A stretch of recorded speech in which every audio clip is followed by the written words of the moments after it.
এই বাসটি, এই রুটটি যদি বলি আমি, তাহলে আমি এটা চুজ করেছি, কারণ অন্য কোনো বাস রুটে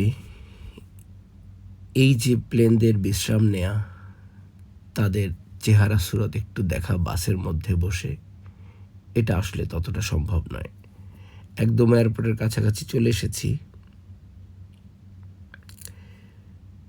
এবং দেখতে পাচ্ছেন যে সব একটা সুশৃঙ্খল উপায়ে নিয়ম বেঁধে চলছে। ঘাসগুলিকে উপযুক্তভাবে মেনটেন করা হয়েছে, যেটা সৌন্দর্য বৃদ্ধি করছে, আগাছা নয়। এই হচ্ছে হংকং ইন্টারন্যাশনাল